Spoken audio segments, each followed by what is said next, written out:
Number one, don't believe the media. Number one, don't believe the media right now. Don't believe anything they have to say right now. But also, let me know if you have any questions about that. But I've been really lucky to have Brenda and Clint out actually at the Baahku Archaeological Site for several years now, helping us do the excavations out there. And so we actually recently just finished up with excavations. Clint and Brenda, you would really be interested to know that Steve has been, oh, wait a minute, it's telling me okay. And let me see if I can get this to turn on. Can y'all see my screen? Yes. Okay, good. So Clint and Brenda, y'all will be interested to know that Steve has actually filled in the entire North Pit House now. So yeah. It's heartbreaking, but he's done it. He's filled in the North Pit House. The South Pit House is still open. So yeah, that's all been done. So this is the Baahku Archaeological Site. And the way that I ended up working on this site is my dissertation was on the bioarchaeology and mortuary practices in the Taos Valley. So I had analyzed all of the skeletal remains that had been found in the Taos Valley. Actually, I take that back. I have analyzed all of the skeletal remains that have ever been found in the Taos Valley. Except for two. And so Steve and Randy were purchased this property knowing that there was a site on it. And they had built their house and buildings and everything else as far away from the site as they possibly could. They even filled in like 30 feet worth of front yard so that they would have a front yard so they could put their house in the location that it is off the site. And he was putting in a line to one of his outbuildings so he could have electricity and ran into a skeleton back in 2007.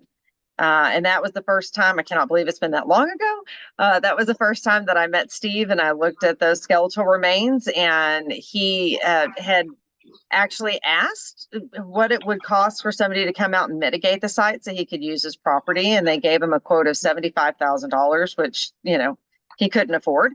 And so he asked me just to come test his property and see what was there. And his entire acre of land is nothing but one gigantic site.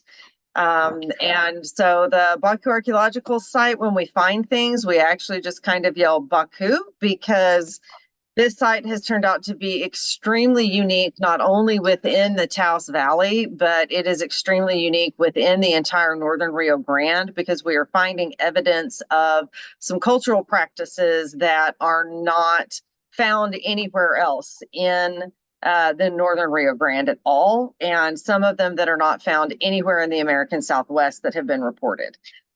So to kind of give you a little bit of background on that. So excavations actually started, whoa, wait a minute. Why is it taken off? Hang on. Sorry. It is completely taken off. Eek. There we go. So Baahku is located in the Taos Valley, right outside of Arroyo Seco, off of the road that goes to the Ski Valley. And for the last all of this time, pretty much, we actually got to stay in the Ski Valley, which was actually really kind of nice. But this is in the northern section of the Taos Valley. If you look on the bottom where there's like a blue line with the Rio Grande del Rancho Valley, most people know what's going on down that valley because Southern Methodist University, who is currently selling their property that's out there, had a archaeological site and a school, summer school there since the 1950s is when that started. So that valley is actually very well studied and we know a whole lot about it. The northern half up at Baahku and near Rio Hondo and along the Rio Hondo, we don't really know a whole lot about this northern section of the Taos Valley.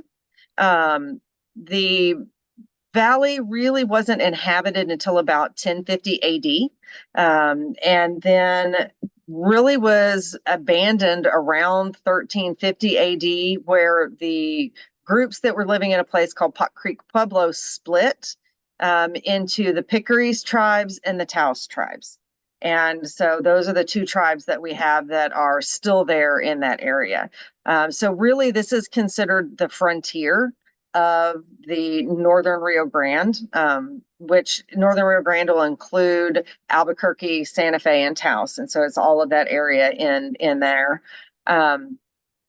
And so this was really like one of the last places that people moved. One thing about Taos is it is considered a breadbasket, because we have every different type of riparian zone. So every different ecological niche that someone would need to live off of actually exists within the Taos Valley.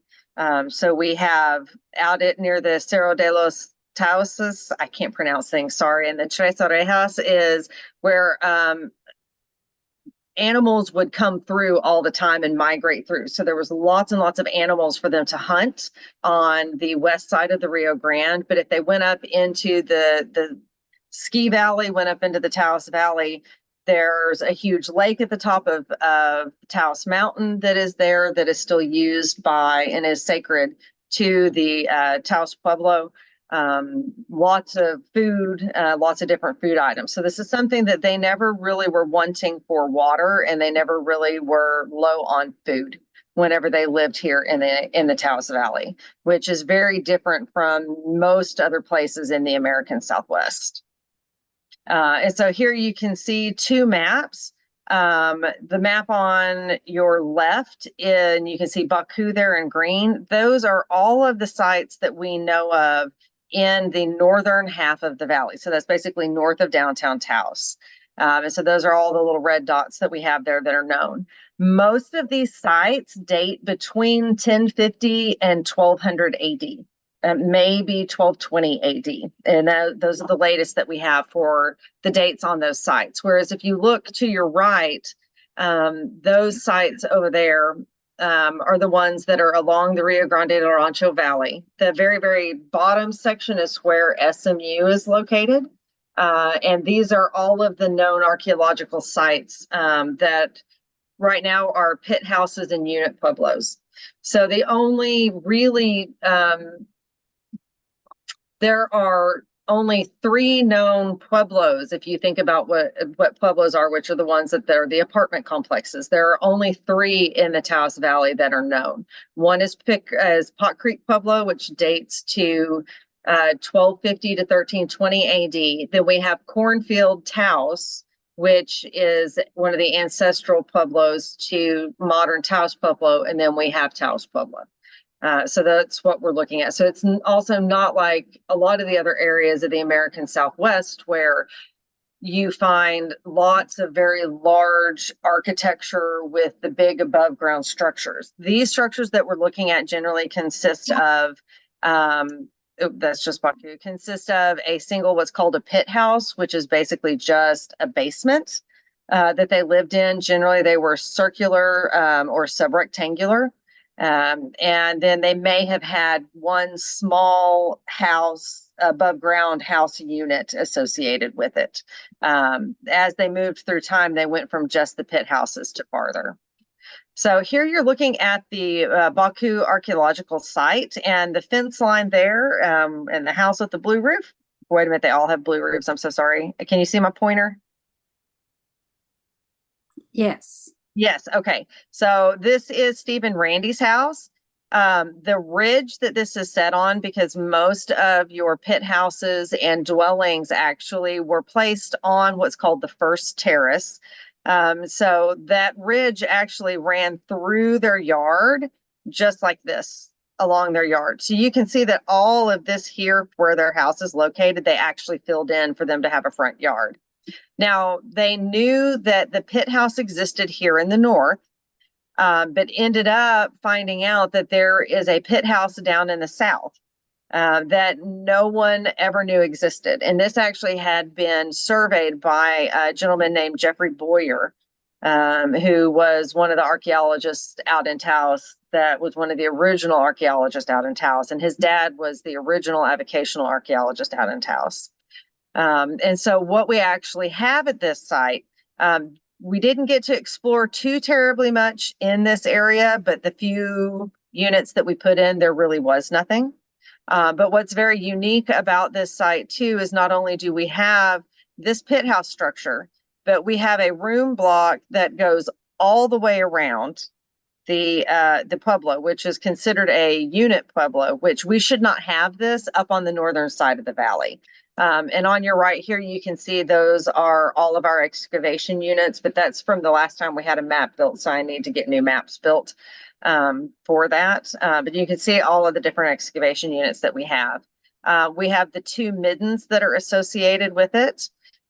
In Steve's refilling in of the northern pit house and scraping what should have been an empty road here, he found that all of the cobbles from this northern pit house were thrown out, and there was actually a giant patio that extended this entire area where they took all of the cobbles, because this is built on a rocky terrace. So once you go down below about 1 meter to 1.5 meters of dirt, it is nothing but giant cobbles that are at least this big around or larger, all throughout the fill that makes up the base of this landform where we're at. And we here have an outdoor hearth that we found. This is the South Pit House with the midden unit here, but then we also have a shrine, and I'll talk to you about that shrine too, because it's a very unique shrine. One thing about the excavations with this site is the fact that it actually has changed the way they're doing archaeology in New Mexico, because there was no surface evidence for this southern pit house whenever you walked the property. The archaeologists there, they don't, unlike in Texas where we dig 1 million test pits all over the place so we can find things. In New Mexico, you literally just walk along and mark down what you find, because usually there are surface scatters and pottery and things just scattered all over the place and everywhere. And that's how they know whether or not there's a site. So it really shifted a lot of the way that they're approaching doing archaeology in the American Southwest. And that should be 2019, not excavations as of 2019. All right. One of the ways that we actually went about trying to find what all was on this property is we did ground penetrating radar. And Tiffany Osborne actually came out way back in 2012 and did some ground penetrating radar for us. At first, we thought that it didn't work and that it wasn't useful out there. But come to find out later that we should have been looking and excavating the locations where there wasn't any type of indicators of something being present. So what it was picking up on were empty spaces, which were the pit houses, empty spaces, which were the room blocks. And then the other locations were, rock formations of where they had dumped out rock from excavating out the pit houses, things of that nature. So it ended up being the exact opposite of what we were expecting. And so over here on this other side, you can see a Glenn out there augering down to his knuckles, and still not getting to the bottom of the pit house that's there. And then I have to move everybody. Oh, and yeah, you can see right there how far down he actually was going with that auger, and he still didn't reach the bottom. So these pit houses generally are about 10 feet deep. So they're actually the deepest that you will find in the American Southwest up here in the Taos Valley. We really think that has to do with the shifts in temperature in the Taos Valley, because they'll get 5-6 feet of snow during the winter, and then, as Clint and Brenda can attest, it can get really hot during the summer. But down there in those pit houses, it's actually a very nice, cool temperature down in there. Now, our northern pit house that we have is about 7 meters in diameter. So it is actually enormous for the size of pit houses that you generally find during this time period. The depth is 3 meters or 10 feet deep. It has coursed adobe walls, and we know that there were actually 2 construction sequences there at this northern room block. This northern pit house. Now, we do have cutting dates for this pit house, and the cutting date is 1173. Is that it? Oh my gosh, it's been so long since I actually said. It should be 1173 AD. So we know that the first construction of this pit house was 1173 AD. And it is a little bit bigger actually than the 7 meters. It was originally a kiva, so we know that it had what's called a floor drum in it. I don't think I have that in this picture. If any of y'all know Kathleen Hughes, she found that by accidentally stepping into it through the floor, where the floor caved in when she was walking around in the 1 second. So that one, actually, the floor drum is just a long, like oval that's in the floor that they put wood across, and they would have stomped on it to actually make noise. They replastered the floor, replastered the hearth, and actually made the pit house smaller. And we think that actually happened at about 1205 AD. This does have a stone. So here's the hearth. Here is the ash pit. This is the ventilator shaft. How many of you actually know something about the construction of pit houses? Anyone? Nobody know what they look like? This is terrible to me because I'm trying to remember where my maps are real fast of what they look like. 3 or 4 people raise their hands. Okay, good. For those of you, I have one on my lot I have one on my lot in Arizona. Oh, wow. Oh, cool. That's neat. That's so neat. This too can happen to you. No, I'm sorry. We can come do this for you. No, so with this, they were just, again, the big subterranean structures. Whenever they built them, and I'm hitting buttons, they would actually put 4 upright posts with big cross beams on them, then smaller, what are called latia, which are just small trees that are about this side across the top, and then pack the top with adobe. And so that's how they would construct these. They would have a ladder through the roof, right over the hearth and the ash pit. And then this is what's called the ventilator shaft, which wasn't for smoke to go out. It was airflow to come in to the pit house to make the smoke rise up out through the center hole, which is how they would get in and out of this. But they actually made this pit house smaller and turned it into a dwelling. So it actually went from a ritual structure to an actual dwelling. And one of the things about this pit house too is it has this clay step in front of the ventilator shaft. But also the hearth and the ash pit are each 1 meter in diameter. So everything about this northern pit house is really unusual because it is absolutely huge, and it is really big for this time period. And it's actually one of the largest that has been found in the northern half of the Taos Valley so far. So no one expected something like this to actually be on the north side of the valley. Some of the really interesting things are the abandonment of this pit house, and that is that when they abandoned it, they actually pushed in all of the walls from the room blocks that surrounded this pit house. They intentionally burned the roof of the structure so that they could get the upright posts out. They intentionally placed things like you can see here, all of these metates that are located in the fill. There were bowls that were put in and were crushed. When they abandoned the original floor of it, they actually broke multiple pots and put those into the ash pit and into the hearth. Whenever they actually abandoned this structure. And so in this, we were actually able to reconstruct several layers where they burnt it and filled it in a little bit, then pushed walls in. Then there's more fill here. Then you can see the wall structures here. And then finally with this top wall structure, after they pushed them all in, they just left it open for it to fill in naturally through the years. And so that's what happened with this one being abandoned. And I'll go back real quick way up here. This room block that goes all the way around, the very first room block that we had associated with this one, it only extended here on this west side of the pit house. And it was probably 2 rooms wide. And we actually did find a pot in the floor associated with that construction sequence in 1173. Now, all of that was made out of adobe. So the typical adobe you would think of for the American Southwest, that's the real pretty beige color, was there. But when they did the reconstruction in 1205 of this pit house, they knocked all of that down, except for a couple of segments where they actually just plastered on the walls that were there. But they used alluvium from the Arroyo Seco, which is, and I'm like sitting here going, what did I do with all my maps that I have of the general area? Sorry, guys.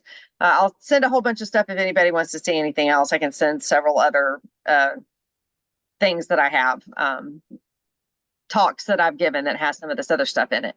But it was actually made from alluvium from the Arroyo Seco, which this is the very first time that anyone has ever reported the actual use of alluvium, black alluvium from a river to actually construct room block walls. So when we were first looking at this, we were very confused because we thought they just burnt adobe, and that's what this was. And we've come to find out later through the help of Charles Frederick that it actually was alluvium. So I don't know if they just didn't want to have to go dig up any more adobe to try to build the walls, and it was easier to get the clay from the river, or really kind of what was going on with that. But this is another one of those, we yell Baahku because no one has ever heard of doing this before. There were some reports from across the Arroyo Hondo that maybe they had what this one woman was calling soil walls, but no one has any confirmation what that means. So we're not really sure what she was meaning using that. Now, the second pit house that we had on the site was a complete shock because nobody expected anything like it to be there. And part of the reason that we did not really expect to find it is everything about this pit house is completely unique and unusual, not only for the Taos Valley, but pretty much for the entire northern Rio Grande. Now, the size of it is only about 4¼ meters in diameter. So it's actually not very small. It's only about 15 feet wide, which is more typical of what we would find for this time period. It is 10 feet deep, just like the northern pit house is. It is made of coursed adobe. However, you can see this little black line here, and that's because that lowest course of adobe was actually painted black. So that whole section of coursed adobe that went all the way around, they painted that black, and we actually have really beautiful photos of it, and you can see paintbrush marks and everything that's associated with it. The ventilator shaft is actually very short on this one. So the other one, the ventilator shaft, was approximately 1 meter to 2 meters in length, where this one's only about 1/2 meter in length, maybe 1 meter in length. It is only about 1/2 meter in length. So it's very, very short. With this one, with the way that it was abandoned, they sealed vessels in the floor and purposely filled this pit house from the bottom all the way to the top to completely make it disappear. So they did not burn this pit house. They actually pulled out the uprights and the roof beams and deconstructed the roof. And part of the way we actually found the existence of this pit house is we actually found where they were unable to get the cross beam out of the wall.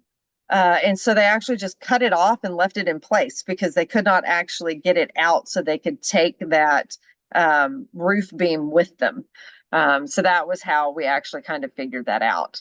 Now here on the left, you can see the rocky base that there is to the site that's there. Now these little cobbles are a little bit smaller, and that's because what you're looking at right here is the cross section of one of the locations.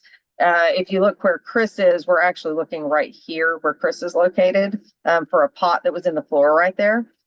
They kind of packed it with smaller cobbles so that it would make that pot sit up straight because they used it and there was actually a cap on it.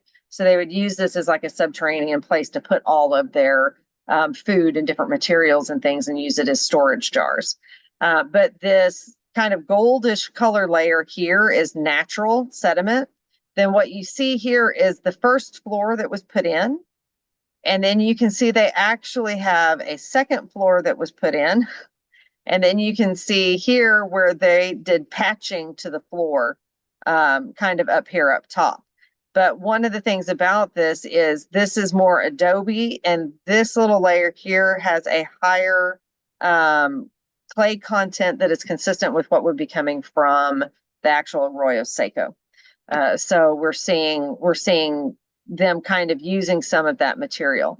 Now, unfortunately, this pit house, we have no idea what this pit house dates to.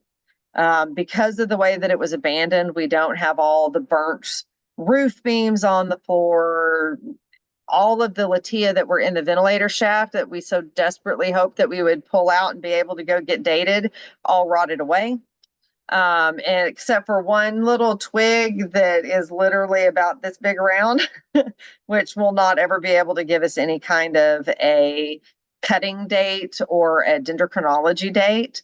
And doing any kind of radiocarbon dating isn't going to do us any good, because this time frame you only get really 50-year time spans to 75-year time spans, which these two pit houses, it'll pretty much tell us that they overlap, and that does us no good. So I may eventually go that direction out of desperation, but I'm hoping we can find maybe another way or some seeds or things that we can eventually use to look at that. But this pit house also went through a reconstruction sequence. They did not change the walls of the pit house, but they did completely redo the floor. And so there were two vessels, one here and one over here, that were actually found underneath the floor that were associated with the first floor. And then they were sealed over whenever they put in the second floor. Also, this pot that was over here was originally associated with a roof beam that was in place.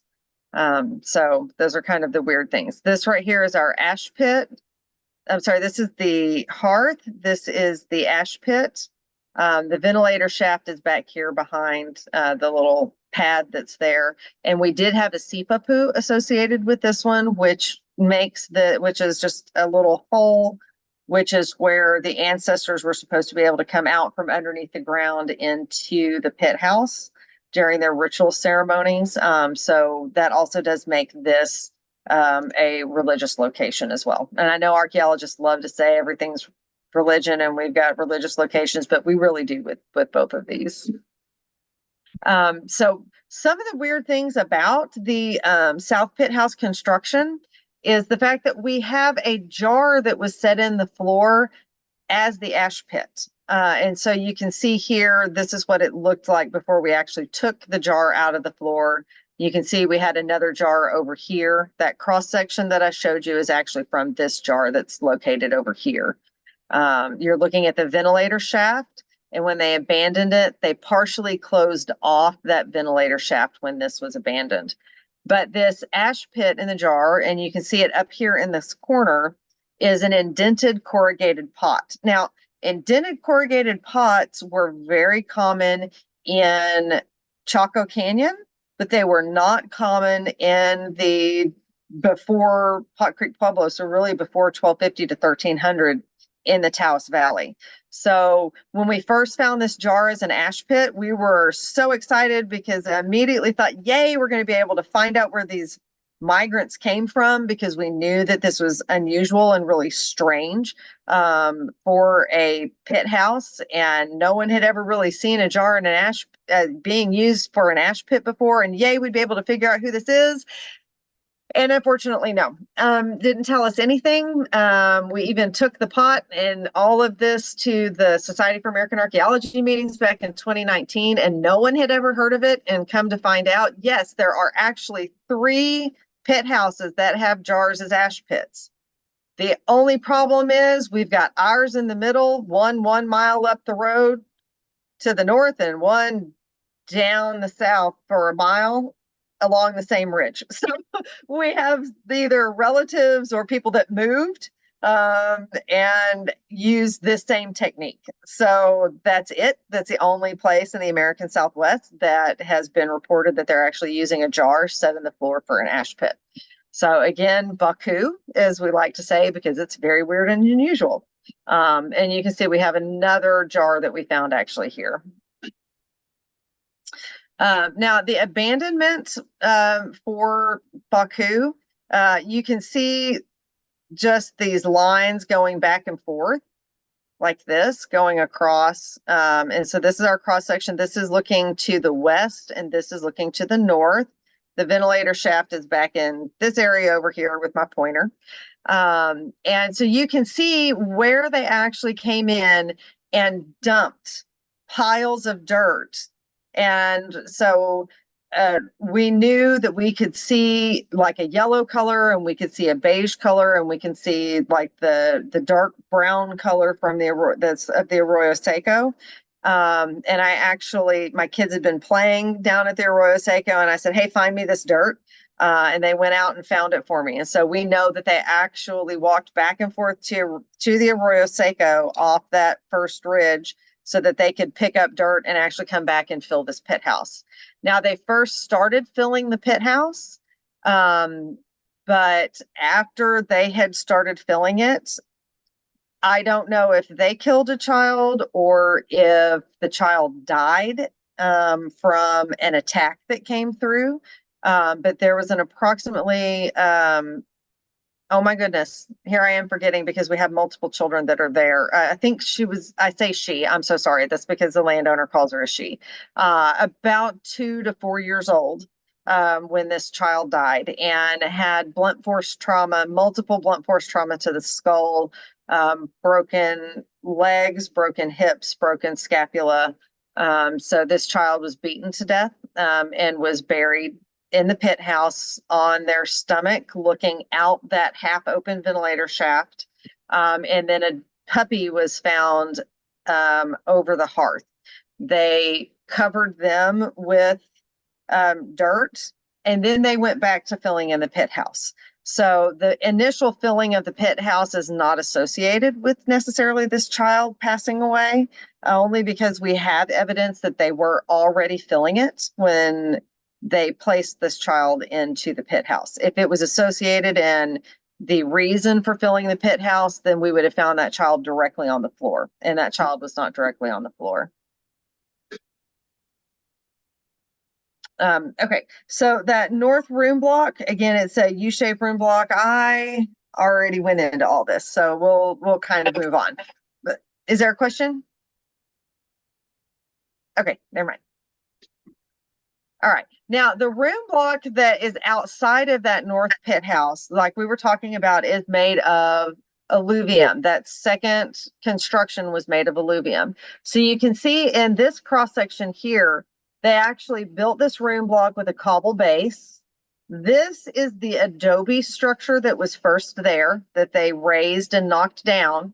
And then what you're seeing here on top is actually they built on top of the original walls in some locations where we have that alluvium wall that was actually built. And so you can actually see this alluvium wall here turning and going at around the pit house.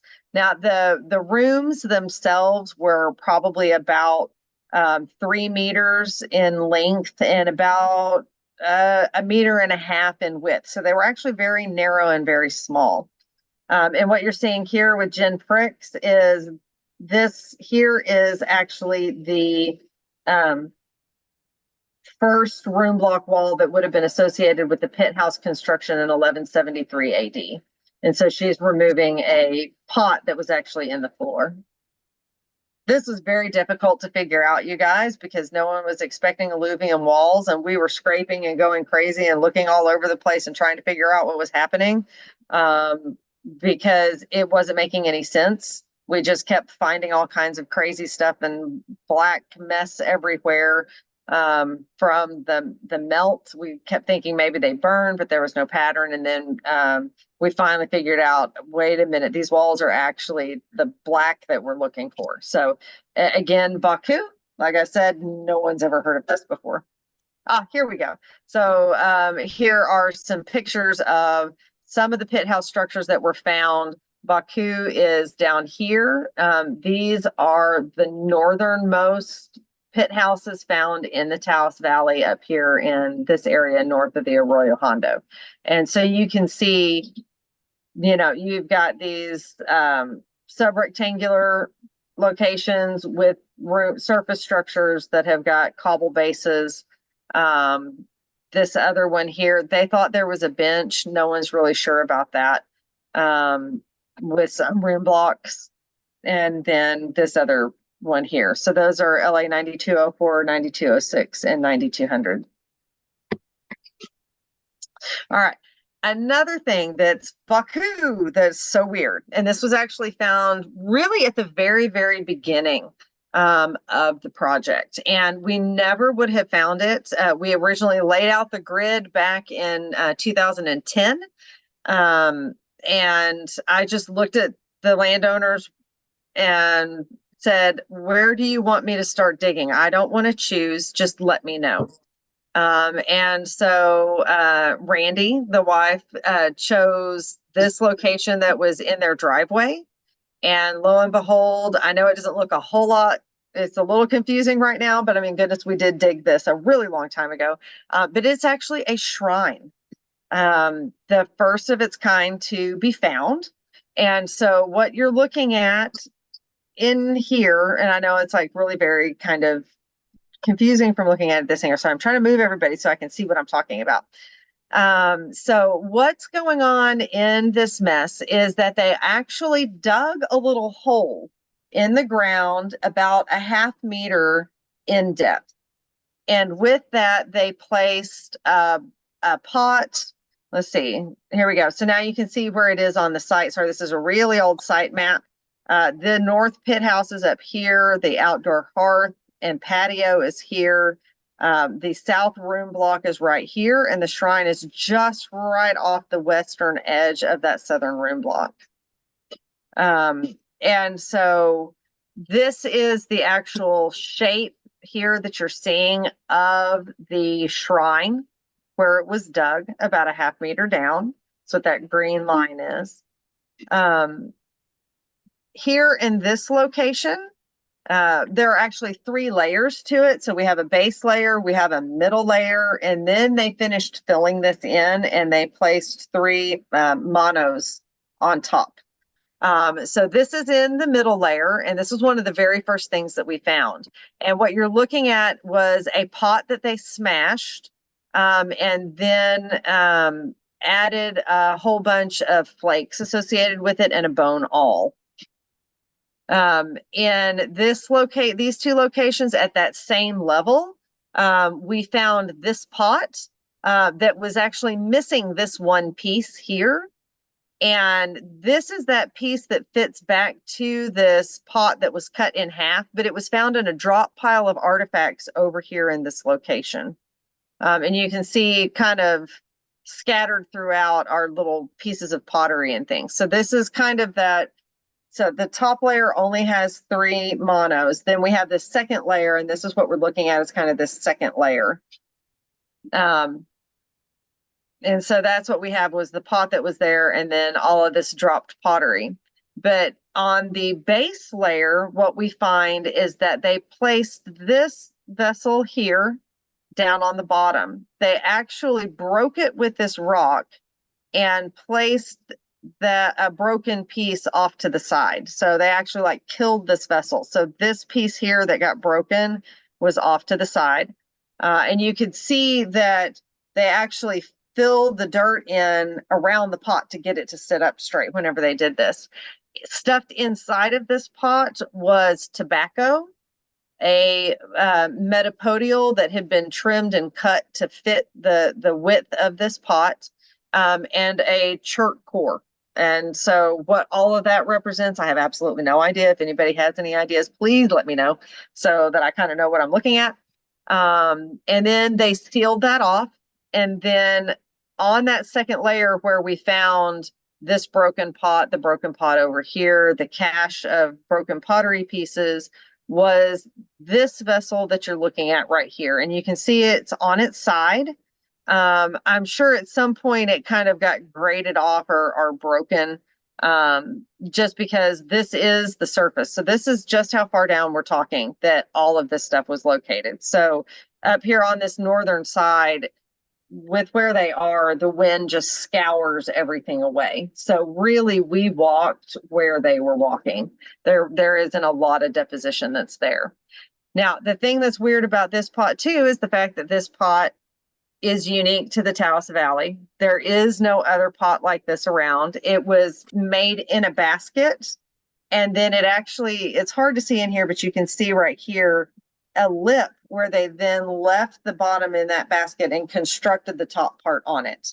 The only place that you find vessels that are similar to this in style is near Pecos or way over on the east side of the San Pedro Cristo Mountains out by like Capulan Monument and pretty far away. So we're looking at this shrine as almost being what's called a center place. Because with it, we also found these Ogallala quartzite boulders that were set upright. So we have an upright boulder here, we have an upright boulder here, we have an upright boulder here. And then on that like second layer is where we found these Ogallala quartzite boulder small little, this cluster. Just above it was some turquoise. These come from Texas. So now we're looking at things kind of coming from the Colorado area. We're looking at things that are coming from Texas. We're looking at things that might be coming from the Pecos area. But also we found this 32 karat piece of turquoise that is coming all the way from Nevada.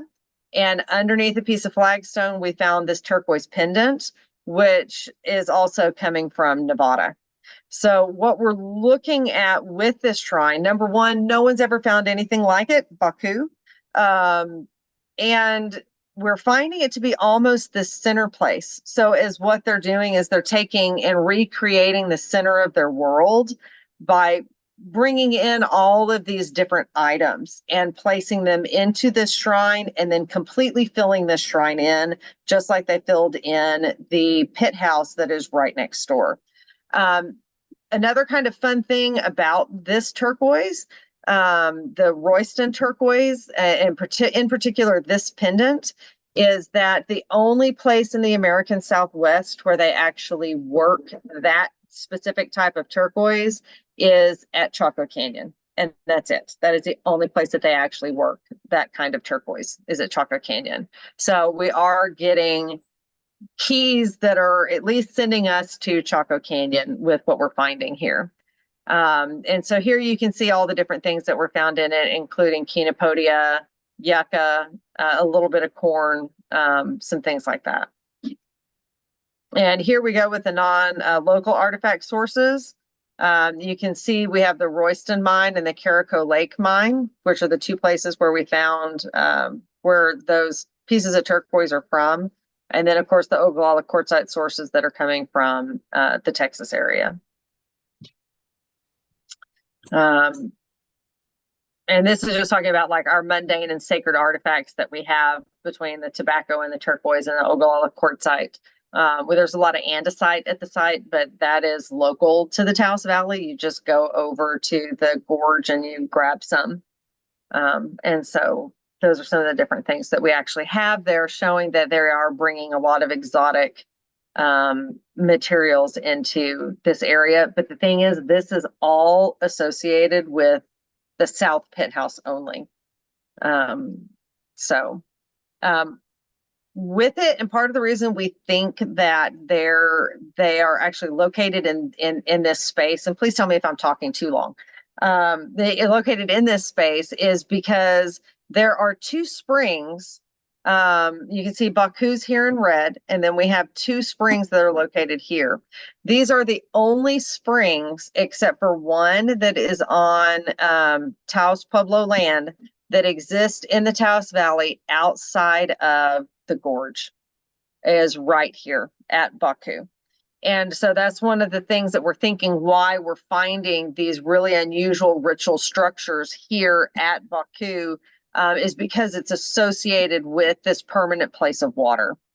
So that shrines generally are located near springs in the Southwest. And it may be that this is the only shrine like this in the Taos Valley, although no one will really ever know because we found it by accident. So it's a little bit, again, unique and unusual to have all of this located here, but they are kind of recreating a center place. Our obsidian is coming from actually just local locations, coming from the Jemez Mountains, coming from just north of Taos. Although we do have one piece that we have absolutely no idea where it's coming from. That is, oh my goodness, I'm so sorry. I am blanking on his name. Oh my goodness, I keep having Shalaki come to mind, and that is not his name. Anyway, the gentleman that is the researcher that does all of the obsidian for the American Southwest, that has the largest database, say he has never seen this type of obsidian before. So we're still continuing to work on our obsidian pieces that we have to try to see if any more of this shows up, and maybe if we can figure out where it's coming from. But again, that piece also is associated with the South Pit House. So there's our unknown. I've already talked about the dendrochronology. Here you can see with our samples, we have that cutting date of 1173 and then an almost cutting date of 1205. Regionally, during this time frame, you see a drought occurring in Chaco. And I'm sitting here trying to remember if I put in the fact that we have a metate that actually has a drill hole in it, and I may all of a sudden turn around and go, oh yeah, that's right, I put that picture in there. But we actually have a metate with a drill hole in it, and we actually have two of those now. The only place that you find those are in Chaco Canyon and in the Membre area, which is way far down south of Albuquerque, New Mexico. So this is the only one, again, Baahku, as I keep saying, that was actually found in the Taos Valley or in the Northern Rio Grande at all. You find them at Chaco and you find them at Membre. And now you find them at Baahku in Taos. Again, it's associated with that South Pit House, only with that South Pit House, where we actually find a broken metate that with a kill hole and then a whole metate with a kill hole. So we have both of those.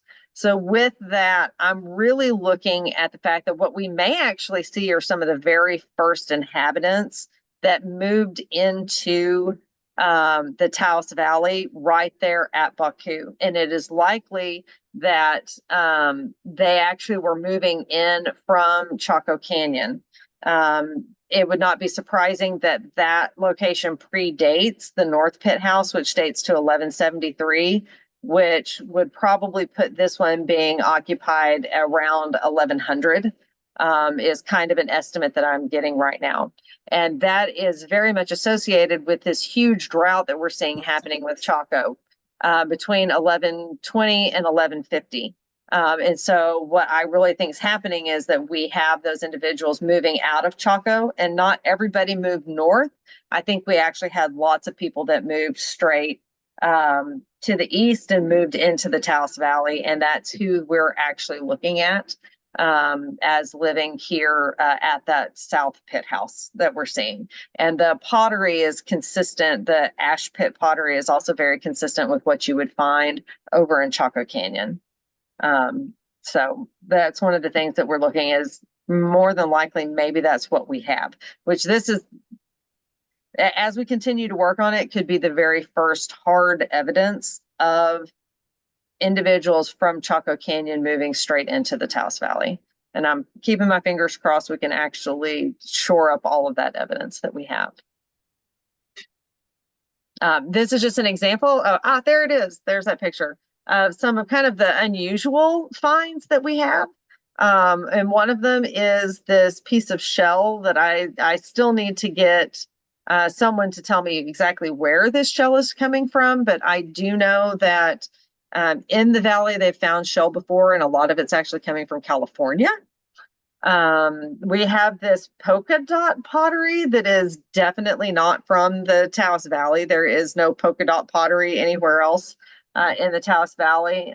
We have this very unusual applique piece Our only problem is that between 2022 and 2023, the northern pit house wall, we never finished fully excavating the north pit house. We did the south pit house, but not north pit house.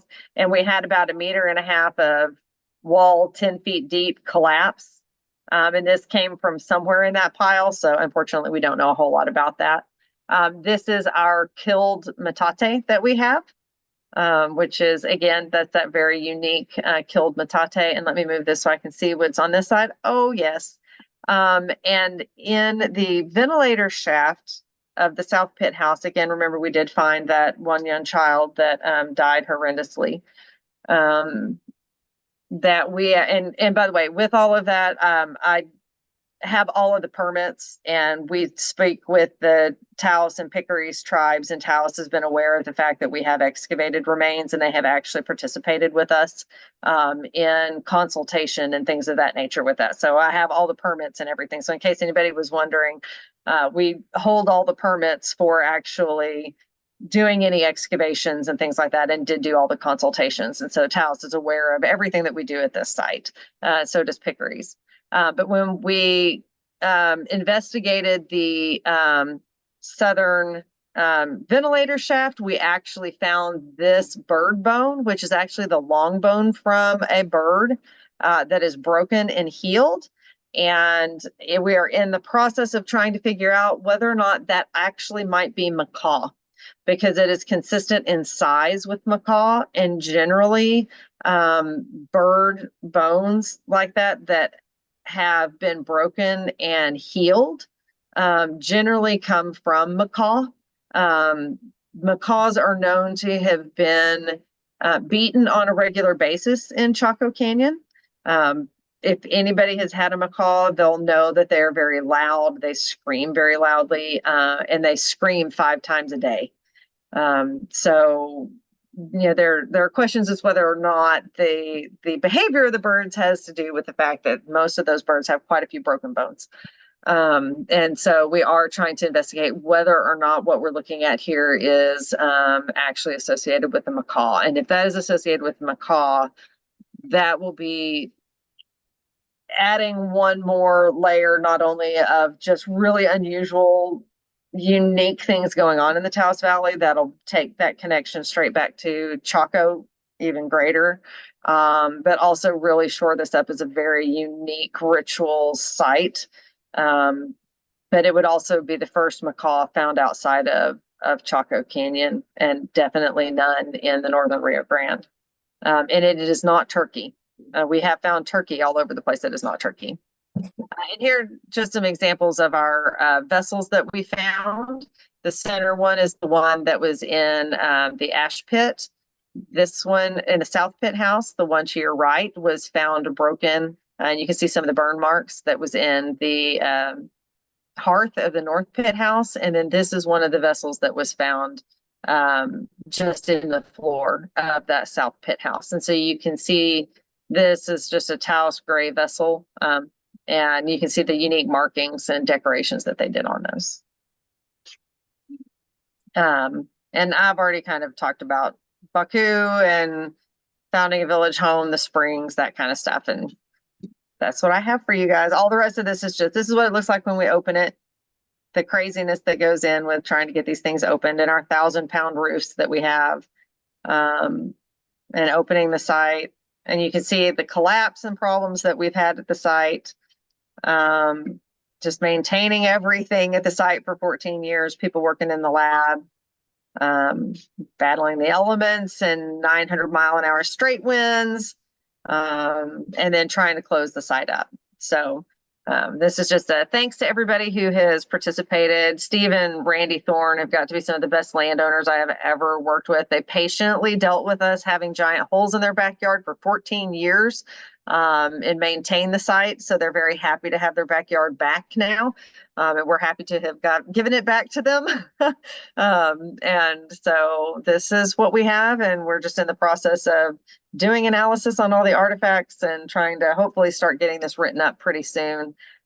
so that we can continue to make presentations and share with everybody all the unique things that are actually found out at this site that, Steve and Randy, thank goodness for fabulous stewards like they are, helping us learn so much about the Taos Valley and the Northern Rio Grande that no one had any clue about. So thanks, you guys. Sorry, I talked for a very long time. I apologize. Oh, that's okay. We enjoyed every bit of it. It's a wonderful presentation. Thank you. Anybody have questions? Yeah, this is Gene in Arizona. Yeah. With the current residents that seem to be living next door to your house, has anybody considered that there may be other sites just like this, just over the fence line? Yes, we did actually look at that, and we got the opportunity to go next door to take a look. And we did not actually find anything to suggest that there was any kind of an occupation there. And sorry, I'm going back, trying to see if I can find real quick. I'm like, here we go. Here's a picture. So this is Steve and Randy's place, and it is really bizarre because their fence line goes right here, and the edge of the room block for that north pit house almost goes up and touches their fence line. It's really bizarre. There's nothing here. Part of what was so surprising about finding two pit houses like this on their property is that this is also the only place in the Taos Valley where you find pit houses this close together. None of them are ever, even ones that they consider there's a site called TA18 that's down in the Rio Grande do Rancho Valley. Even though they're there, you'll find them spaced out here and then way out here and then way out here and then way out here. These two pit houses are only maybe 20 meters apart. There was a site right here though. So that's a typical distance that we would find them apart from each other. However, that site was actually destroyed when the individuals built the house. I don't know when that happened. The current owners are not the ones that actually built on top of a site that was there, but whoever it is that built that house built directly on top of a known archaeological site. Whether it was known or not, we know that it's there now. So the reason I asked is that I have mountain property in the eastern part of Arizona, and I have a seasonal pit house on my 2 acres, and and these are 2-acre lots, and some are developed and some are not. A neighbor who is 2 acres on either side of me, she has worked her pit house for probably 10 years. Oh, wow. It's a larger site, but these are seasonal pit houses because of the depth. But they were constructed similarly, and we know that they were filled in by drift. Okay. And it's been very exciting, but it's not as exciting as you presented. It's all exciting. Actually, I would love to see whatever kind of some pottery or different things that you have coming out of there. I would love that. Would be really cool to actually see. How about having one of the folks there? I used to live in Texas for 30 years. But have one of them send you my email address, and I would like to exchange the pictures that I have, because somebody that I contacted here, there was lots of pottery, and I have lots of artifacts just in my small unit, and just to share and see what your thoughts might be, because the indent pottery that you have is very similar to a couple that I have. The white and black is very similar to 2 giant olas that I found in my unit. Oh, wow. Yeah, no, I would love to see them. That would be really cool. I'd love to compare. And a local archaeologist who looked at some pictures said that my white and black is typically the 1100 time period for my pit house as well. Oh, cool. That is so neat. Oh, I'm so jealous that you got a site on your property. Well, I live on rock. Yeah, I know, because I was with the archaeology group there for that time in Texas, and we did a lot of midden work. Well, and I guess that was something too I forgot to say for us in our middens, and this is kind of one of the first times I'm really talking about this. the skeletal remains that were found. But things that are also very kind of different and unique with this site is the fact that we only have a burial of one adult. And that was the very first individual that Steve and Randy found. And he actually had cancer, metastatic carcinoma. And we have found one bone from a hand of an adult, and all the rest of the remains have been of children. So in that South Midden, we were able to actually excavate the entire South Midden. And because Steve was like, I've got to, whoa, I don't know what just happened. I've got to be able to use my property. Here, I'll let y'all see us blowing away in the wind. Got to be able to use my property. So we were actually able to move an entire midden. And what they were doing was actually going and excavating the original inhabitants, excavated burials from children, or dug up burials from children, and brought parts of children to the site and buried them purposely in the South Midden. And we have approximately 10 children there. And then associated with the North Pit House Midden, there's an individual that's approximately 15 years old that is also a secondary burial where they picked up bones. But the interesting thing is they put them back in as best anatomical position as they can, which tells you that these individuals knew intimately the skeleton of a human, because they knew where to put what bones. And they didn't deflesh this individual. They didn't, leave the person out. It is very obvious that someone died.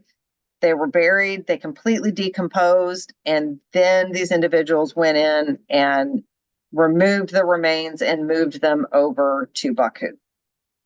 So that's something that I don't know if archaeologists just never really paid attention to all of the isolated bone fragments at archaeological sites when they were digging in middens, and maybe that's why we just don't have evidence of this before.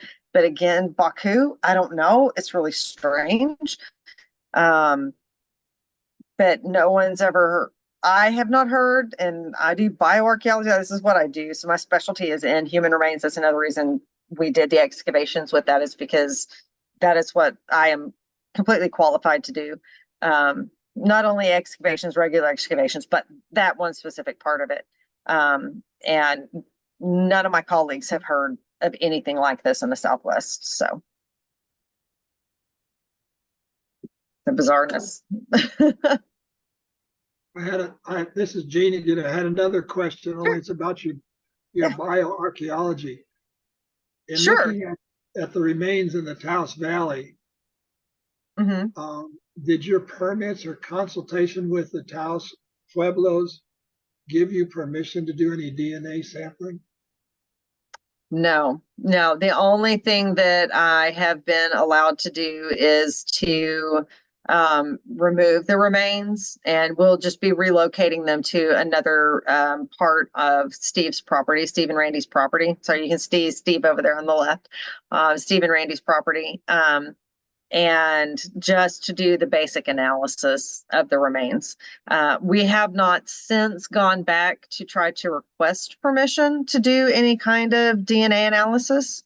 Honestly, DNA analysis can get quite expensive pretty quickly, because the type of analysis I would be interested in doing actually is what's called autosomal analysis, which would allow us to see how these individuals are related. So basically it would be what the results that you would get are what you get whenever you send your DNA to Family Tree DNA or to Ancestry.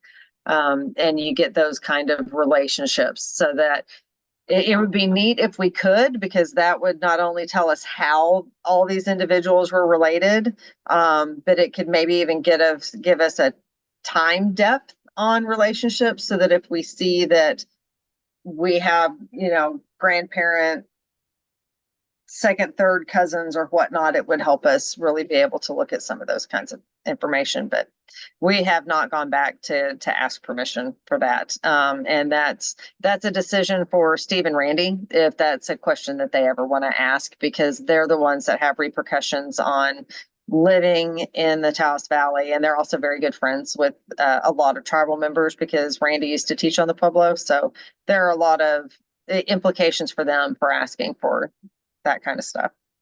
Yeah, I guess I was referring to, you mentioned in your introduction that you had done the entire Valley North on Right.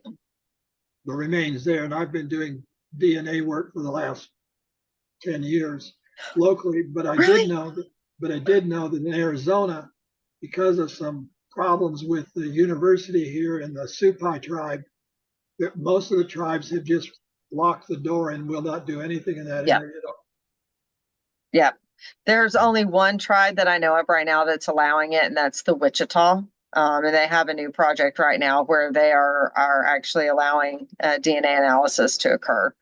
But most tribes, yeah, they do not want destructive analysis to occur at all. Which, Gene, I'd love to talk to you about the DNA stuff that you've been doing. Okay. I'd love to be able to talk to you about that stuff too. But yeah, and honestly, the remains that I worked on from the Taos Valley, a few of them are still with the Office of Archaeological Studies that were excavated off of Blueberry Hill by Jeffrey Boyer and his crew back in the 90s. And then the rest of them that are not from Baahku were from all of the SMU and Taos excavations since 1950. So basically everything they excavated between like the late 1940s, 1950s into the early 1990s. And we reburied everyone back in 2007. So Okay. they're not even Well, available. Thank you. Your presentation You're was welcome. very informative. Thank you.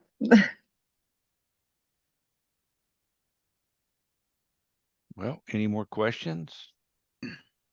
I have a question. Sure. It's concerning the child that was that you found that had blunt force trauma, blunt trauma injury and death. There, do you think that was something cultural, or I know you have buffalo in that area? Is it possible that that could have been she might have been run over by buffalo, or do you think that was intentional? No, this was definitely intentional. The three wounds to the skull are consistent with the types of mauls that they would have had at the time, the axes and mauls that they would have had at the time.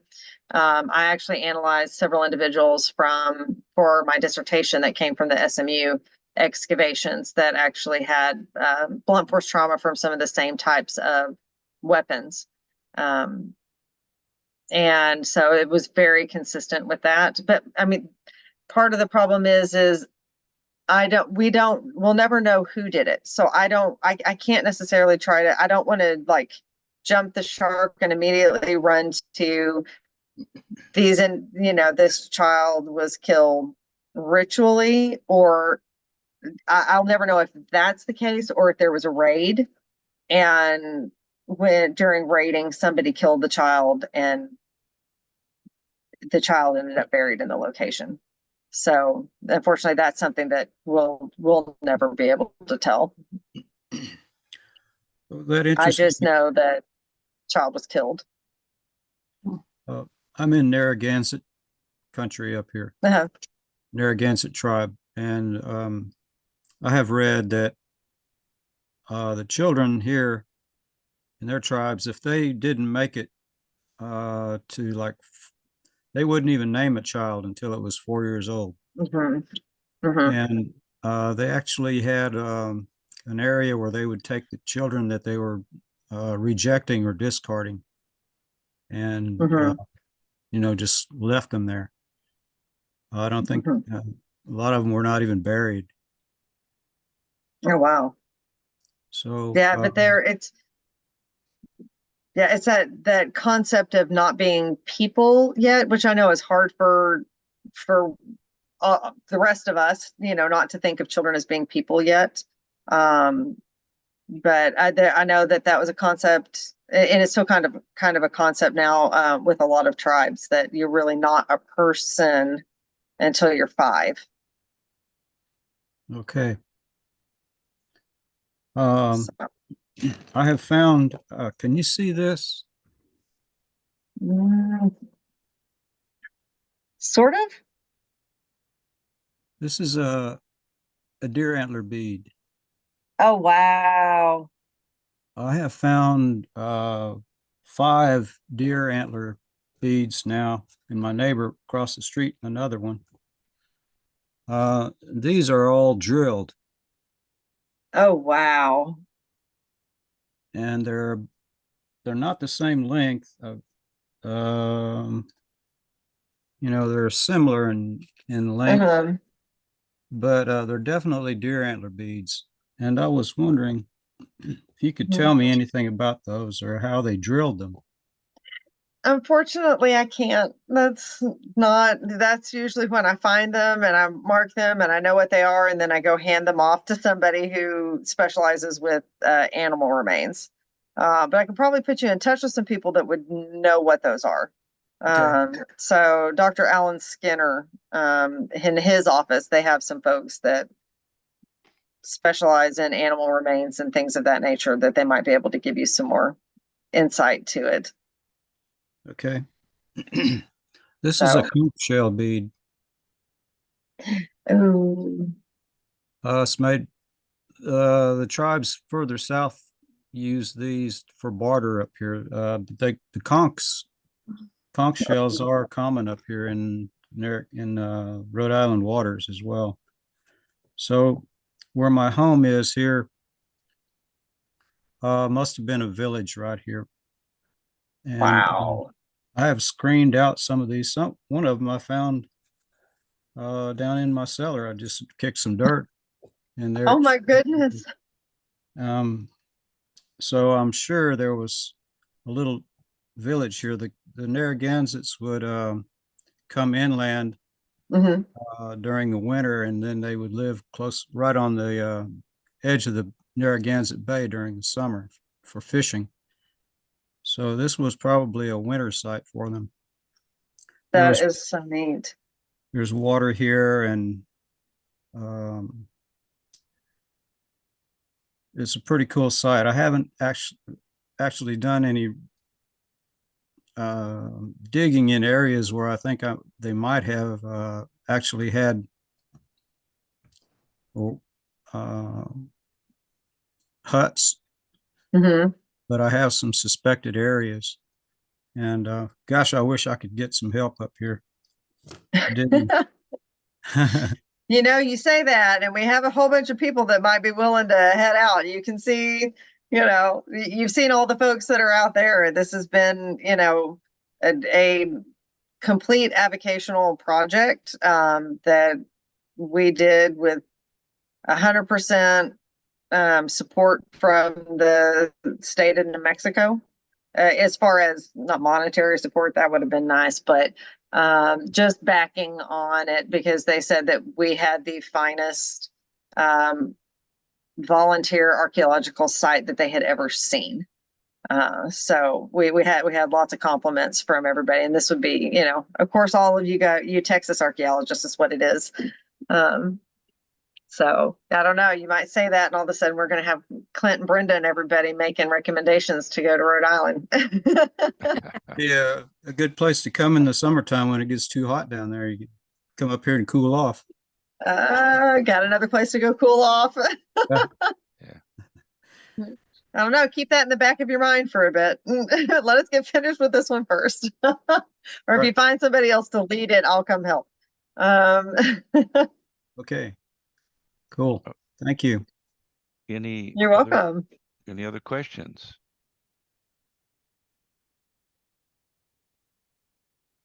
Well, if there's no other questions, then Catrina, thank you very much. Everybody should take yourself off mute and clap your hands. Thank you. Very well done. Thank you.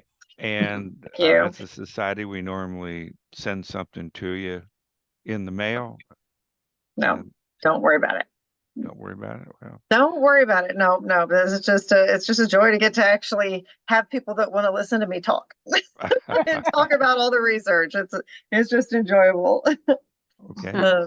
I do. Okay. I do have to put in a plug though for the Sugarland 95. Go to principalresearchgroup.org if you will. Help us out. We're finally moving labs and are going to be working with a laboratory, the Snow Molecular Anthropology Laboratory at the University of Montana that knows what they're doing and has the expertise to be doing the research now. So we should have the permit updates and everything taken care of here within the next week, hopefully. So yeah, I may be sending you guys stuff going, hey, come out and come support us for doing all that kind of work. So Sure. again, I know you all live there. Y'all probably heard half of everything. Don't believe what's in the media.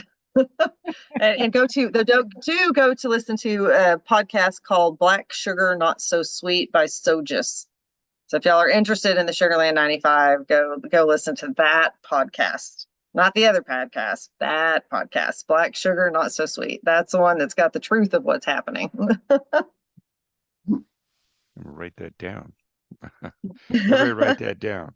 Hold on. Black Sugar, Not So Sweet. Not so sweet.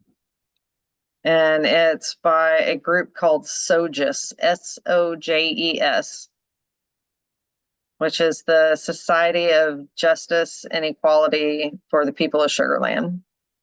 Oh. Okay. Well, All Sugarland's right in our backyard. I know. That's another reason I'm like, don't listen to the Houston Chronicle. Never, never, never. never listen to the Houston Chronicle. Sorry, they let an op-ed go out that we actually gave 2 hours of conversation with them and documentary proof of the things that were in it were false, and they still published it. So that's great. That's newspaper people. That's newspaper people for you. Yep. Well, in the old days, they had yellow journalism, those kind of things. But oh well. Hey, anyway, well, thank you very much for the presentation. Thank you for having me. And so with that said, this brings our program to a close. So unless anybody has questions or concerns or whatever, thank you very much, and we'll see you You're next welcome. Tuesday. All right. Bye-bye. Bye. Bye.